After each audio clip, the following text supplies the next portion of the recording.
It's Wednesday night at the Art of Yoga studio in Columbus, and these folks are getting their minds and bodies on the same wavelength.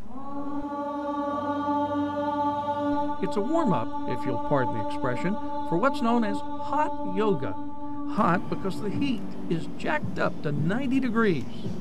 This is probably more than I sweat in a normal PT session. It attracts almost as many men as women. We have a lot of men that come in looking for the benefits of the detox and deeper stretching. But that stretching can sometimes bring pain. When it's painful, and it can be, it certainly has been for me at times, that's your body telling you to back off.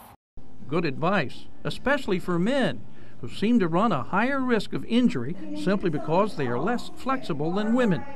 Men need to work up to a certain level.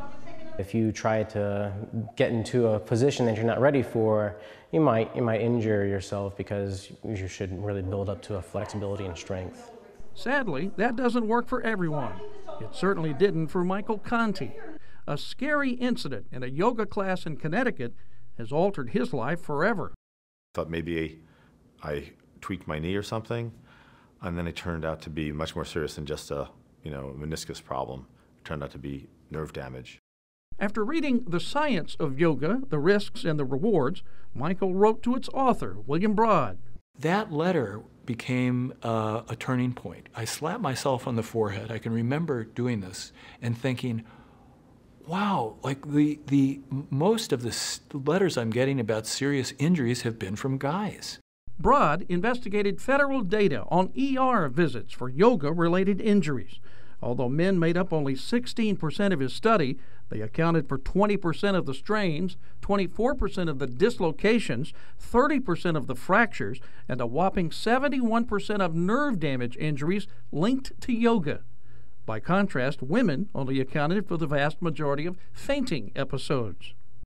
Sports specialist Dr. Tanya Hagan says in general there could be a few reasons for this. Men, with their increased muscle mass and decreased flexibility, they're pushing those joints beyond their appropriate physiologic limits. Giving yourself a moment to... Tanya Edwards-Jones, who owns the Art of Yoga in Columbus and is the lead instructor, is well aware of those limits.